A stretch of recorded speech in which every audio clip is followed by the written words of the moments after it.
ಎಲ್ರಿಗೂ ನಮಸ್ಕಾರ. Welcome back my YouTube channel. ನಾನಿವತ್ತು ದೇವಾಲಯವಿಲ್ಲದಂತಹ ಟೆಂಪಲ್ ಆದರೂ ದಿನನಿತ್ಯ ಪೂಜೆಗಳು ನಡೀತವೆ ಮತ್ತು ಇಲ್ಲಿ ಪ್ರಸಾದನೂ ಕೂಡ ವಿಶೇಷ ಮತ್ತು ಈ ಸ್ಥಳ ಕೂಡ ವಿಶೇಷ. ಈ ಸ್ಥಳ ಧರ್ಮಸ್ಥಳದಿಂದ 16 ಕಿಲೋಮೀಟರ್ ಹಾಗೂ ಸುಬ್ರಹ್ಮಣ್ಯದಿಂದ 45 ಕಿಲೋಮೀಟರ್ ಆಗುತ್ತೆ. ಈ ಸ್ಥಳದಲ್ಲಿ ಯಾವುದೇ ದೇವಾಲಯ ಇಲ್ಲ.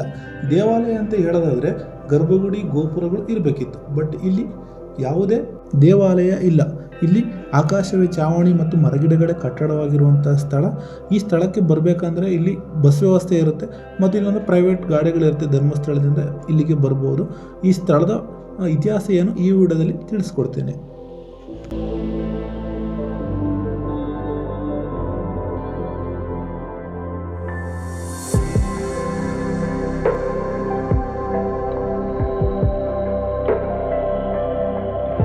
ಈ ಸ್ಥಳದ ಇತಿಹಾಸ ನೋಡೋದಾದರೆ ಇಲ್ಲಿ ಆಳ್ವಿಕೆ ಮಾಡ್ತಿದ್ದಂತಹ ರಾಜ ಮನೆತನದ ಆರಾಧ್ಯ ದೈವವಾಗಿತ್ತು. ಇಲ್ಲಿ ಶತ್ರುಗಳ ದಾಳಿ ಆಗುತ್ತೆ. ದಾಳಿ ಆದಂಥ ಸಂದರ್ಭದಲ್ಲಿ ಶತ್ರುಗಳಿಂದ ಈ ದೇವರ ವಿಗ್ರಹವನ್ನು ರಕ್ಷಿಸಬೇಕಂತ ಹೇಳಿ ಈ ಮೂರ್ತಿಯನ್ನು ಕಾಡಿನಲ್ಲಿ ಇಡಲಾಗಿತ್ತು. ಕೆಲವು ವರ್ಷಗಳ ಕಳೆದ ನಂತರ ಕಾಡಿಗೆ ಹೋದಂತಹ ಗೋಪಾಲಕರಿಗೆ ಈ ಮೂರ್ತಿ ಸಿಗುತ್ತೆ. ಈ ಮೂರ್ತಿಯನ್ನು ತಂದು ಇಲ್ಲಿ ಪ್ರತಿಷ್ಠಾಪನೆ ಮಾಡ್ತಾರೆ. ದಿನದ ಯಾವುದೇ ಸಮಯದಲ್ಲಾದರೂ ಇಲ್ಲಿ ಬಂದು ಭೇಟಿ ಕೊಡಬಹುದು. ದರ್ಶನದ ಭಾಗ್ಯ ಅಂತ ಸಿಕ್ಕೇ ಸಿಗುತ್ತೆ.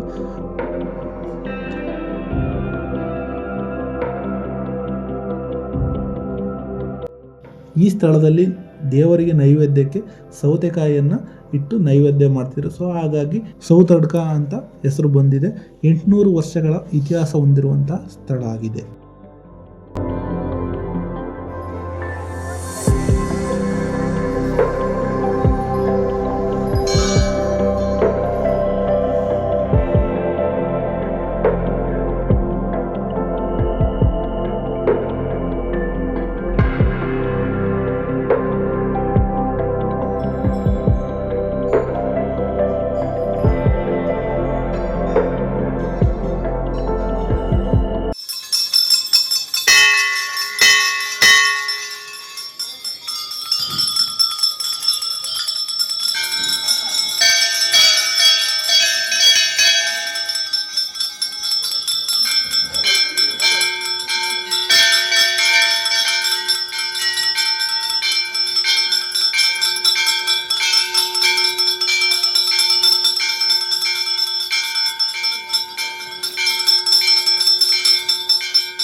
ಈ ಪ್ಲೇಸ್ ಅಂತೂ ತುಂಬ ಅದ್ಭುತವಾಗಿದೆ.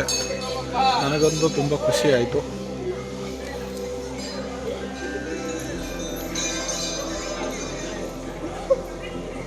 ಇಲ್ಲಿಯ ಪ್ರಸಾದ ಕೂಡ ತುಂಬ ಸ್ಪೆಷಲ್ ಅಂತ ಹೇಳ್ಬೋದು. ಇಲ್ಲಿ ಸಾವಿರಾರು ಗಂಟೆಗಳನ್ನು ಕಟ್ಟಿದ್ದಾರೆ. ಯಾಕಪ್ಪ ಅಂದರೆ ಹರಕೆಯನ್ನು ಮಾಡ್ಕೊಂಡು ಹೋಗಿರ್ತಾರೆ. ಹರಕೆ ನೆರವೇರಿದಂಥ ಸಂದರ್ಭದಲ್ಲಿ ಇಲ್ಲಿ ಬಂದು ಗಂಟೆ ಕಟ್ಟುವಂಥ ಒಂದು ಸಂಪ್ರದಾಯ ನಡೆದುಕೊಂಡು ಬಂದಿದೆ. ಎಷ್ಟೋ ಜನ ಭಕ್ತಾದಿಗಳು ನಾವು ಇಲ್ಲಿ ದೇವಾಲಯ ಕಟ್ಟಿಸ್ಕೊಡ್ತೀನಿ ಅಂತ ಮುಂದಾದರೂ ಕೂಡ ಅವರ ಕನಸಿನಲ್ಲಿ ಹೋಗಿ ನನಗೆ ಯಾವುದೇ ದೇವಾಲಯ ಬೇಡ, ನನಗೆ ಪ್ರಕೃತಿಯ ದೇವಾಲಯ ಅಂತ ಈಗಲೂ ಕೂಡ ಈ ಪ್ರಕೃತಿಯ ಮಧ್ಯೆ ಈ ಗಣಪತಿ ಮೂರ್ತಿಯನ್ನು ನಾವು ನೋಡಬಹುದು.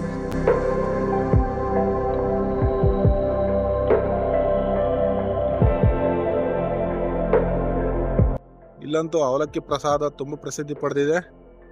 ನಮ್ಮ ಜೀವನ್ ಸರ್ ಅಂತೂ ಒಂದು ಬ್ಯಾಗಲ್ಲಿ ಆಲ್ರೆಡಿ ಖಾಲಿ ಮಾಡಿದ್ದಾರೆ. ಅಷ್ಟು ಅವಲಕ್ಕಿ ಪ್ರಸಾದ ಅವರಂತೂ ಫೇವ್ರೇಟು. ಅವಲಕ್ಕಿ ಪ್ರಸಾದ ಅಂತೂ ತುಂಬ ಫೇವ್ರೇಟು. ನೋಡಿದ್ರೆ ಯಾಕೆ ಬ್ರಹ್ಮಾಂಡ ಗುರುಜಿ ಕಣ್ಣಂಗೆ ಕಾಣಿಸ್ತಿದ್ದಾರೆ.